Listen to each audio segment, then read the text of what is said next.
Si tal vez les hiciera pensar en una persona que merezca realmente que lo llamen la maldad encarnada, ¿qué es lo primero que se les viene a la mente? Hitler. En lo personal a mí se me viene Hitler a la cabeza. Creo que no hay nadie peor, sinceramente. Pero hoy no voy a hablarles de él. Hoy voy a hablarles de un asesino que obviamente en su momento no igualó la cantidad de muertes, pero sí es recordado este asesino por la frialdad con la que trataba a sus víctimas, la forma en la que las mataba, cómo las torturaba, porque lo hacía de una forma grotesca y sangrienta. Hoy, queridos compañeros, les voy a hablar de Ricardo Leiva Muñoz Ramírez, o mejor llamado, como me lo conocían, el The Night Stalker, el acechador nocturno. Richard Ramírez nació el 29 de febrero de 1960. Era hijo de inmigrantes mexicanos. Su padre en su México natal trabajaba como policía.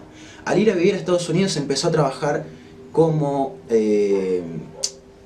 una persona básicamente que arreglaba todo lo que eran las vías del tren. Cualquier persona que conocía al padre de Richard lo podía describir como una persona totalmente violenta. Alguien que proporcionaba tanto a su mujer como a su hijo palizas que eran horribles. Todas las personas cercanas a Richard podrían describirlo a él como una persona que era bastante retraída, bastante fría, alguien que pasaba de todo el mundo, alguien que pasaba muy desapercibido. Pero yo creo que nadie, o casi nadie, sabía que Richard tenía a alguien cerca que tal vez lo convertiría en este futuro asesino. Y ese era su primo, Miguel Ramírez, o como lo conocían mejor, Mikey Ramírez. Mikey era un excombatiente de la guerra de Vietnam.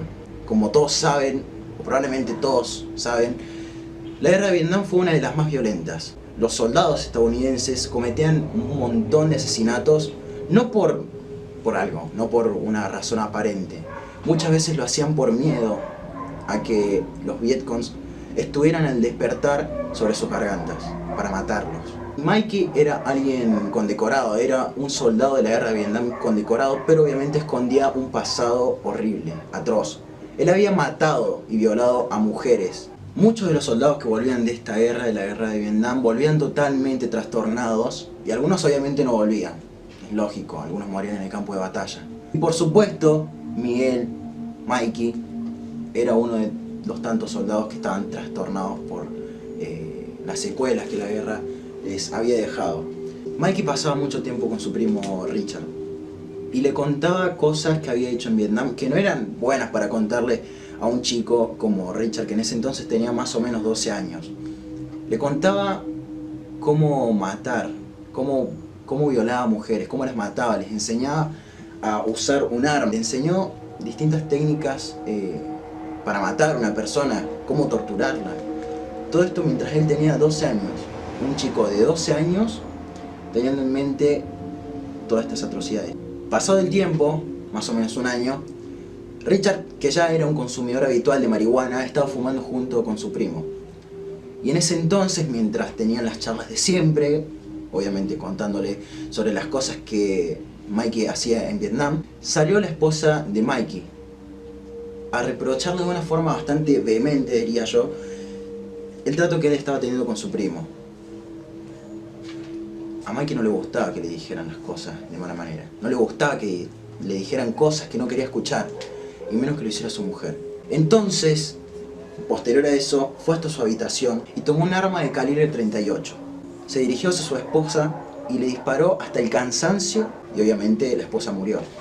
Mikey fue atrapado por la policía, obviamente, pero no lo condenaron, porque adjudicaron todo este acto a que Mikey había hecho esto por las secuelas que le había dejado la guerra de Vietnam, y solamente pasó 4 años en un hospital psiquiátrico para después salir y tener una vida normal. Más o menos también a la edad de 13 años, Richard había tenido un grave accidente que puede sonar estúpido, pero para él fue algo que lo llevó a internarse. De chico, con 13 años, tuvo un accidente en un columpio. Cayó y se golpeó la cabeza de tal forma que tuvieron que internarlo, y después de esto empezó a tener ataques epilépticos y desarrolló un gran miedo por la muerte. a tal punto que la única forma en la que él creía que podía combatir este miedo era ir por las noches a los cementerios, a sentarse, a mirar las lápidas y ver y contemplarlas durante toda la noche. Y fantaseaba, tanto sexual como criminalmente, con lo que le podía hacer a la gente que lo rodeaba. Si paramos un poco y nos detenemos a analizar esto, tenemos la fórmula perfecta de un psicópata, de un asesino. Tuvo una infancia difícil, tuvo a alguien que le enseñó lo que era el mal y le enseñó a abrazarlo, le enseñó cómo hacer el mal. Y todo esto sobre que, aparte de que Richard había sido un consumidor habitual de marihuana, ahora era un consumidor habitual de LSD. Hasta hace poco se creía que Richard había cometido su primer asesinato con 24 años, pero gracias a la tecnología y hace relativamente poco se descubrió que su primer asesinato fue con 14 años. El asesinato se cometió en un hotel que él trabajaba en aquel entonces y lo que hizo fue matar a una niña de tan solo 9 años, de procedencia china, la violó, la mató y la colgó y la dejó en el hotel. En su adolescencia, aparte de haber cometido este terrible asesinato, empezó a tontear con el satanismo. Y hacía cosas que estaban realmente fuera de sí y que uno por ahí no llega a entender, no le da la capacidad para entender. Porque secuestraba niños y los tenía raptados durante horas. No les hacía nada, simplemente los tenía raptados por el simple hecho de tener un poco de diversión. Y obviamente todo esto conllevó a que lo llevaran preso en repetidas ocasiones. Y si nos detenemos un poco a ver esto, Richard es la persona a la que le encaja mejor la definición de maldad pura, porque no tenía ningún tipo de empatía hacia ningún ser humano. Todo lo que hacía lo hacía por simple diversión propia, cosas que están fuera de lo que una persona con dos dedos de frente claramente haría. El 28 de junio de 1984 se pudo encontrar el cuerpo de una mujer de 68 años muerto en su apartamento de Los Ángeles. Según fuentes confiables de información, la mujer tenía aproximadamente 30 puñaladas en todo su cuerpo y no solamente eso, sino que también le habían cortado el cuello de tal forma, a tal grado, que estaba casi decapitada. El Richard Ramírez de aquel entonces, 24 años, era un hombre que realmente metía miedo.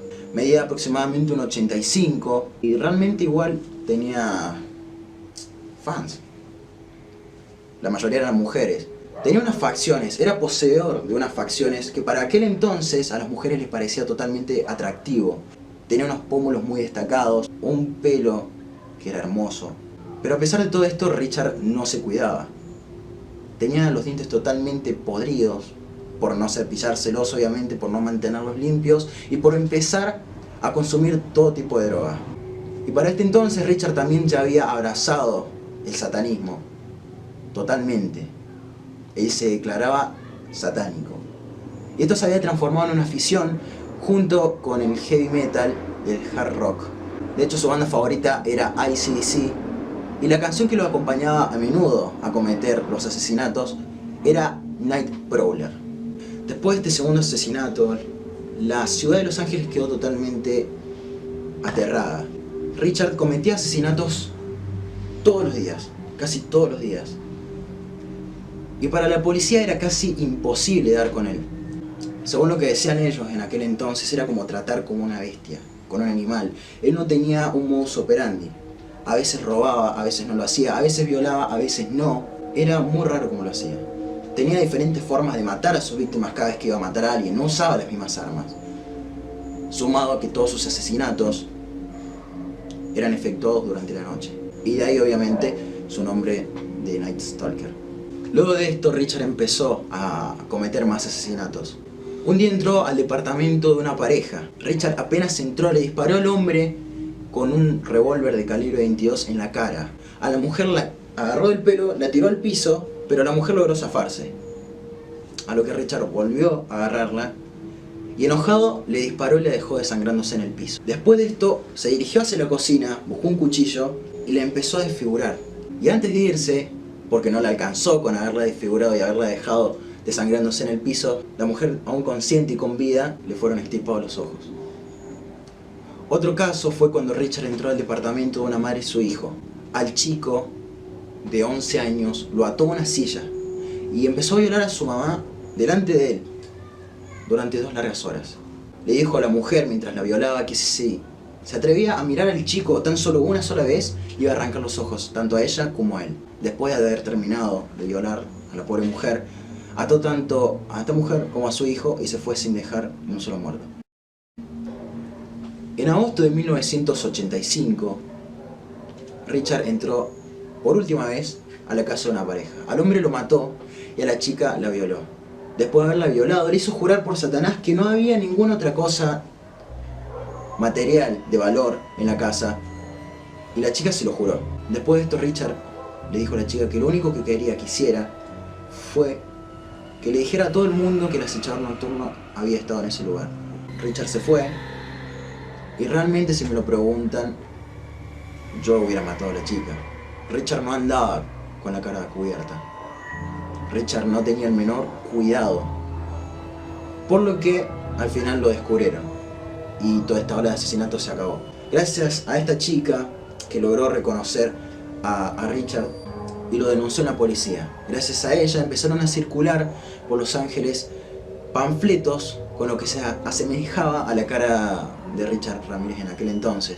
Y fue así como un día a Richard lo atraparon. Resulta que Richard caminaba como una persona totalmente normal por las calles de Los Ángeles cuando un hombre se dio cuenta de que él estaba en el lugar. Los dos se miraron y Richard, asustado, decidió correr. No pudo hacerlo, obviamente, porque la gente que estaba en el lugar también se percató de su presencia y lo retuvieron de una forma violenta. Tanto es así que si no hubiera sido porque la policía llegó justo en ese momento, Richard Ramírez hubiera muerto en ese mismo momento a manos de una turba furiosa. Después de esto, después de haber atrapado a Richard, comenzó un proceso judicial que duró alrededor de los 3 años. Fue tan grande este juicio que creo que me atrevería a igualarlo al juicio que en ese momento tuvo O.J. Simpson. Durante este proceso judicial de 3 años pasaron cosas raras.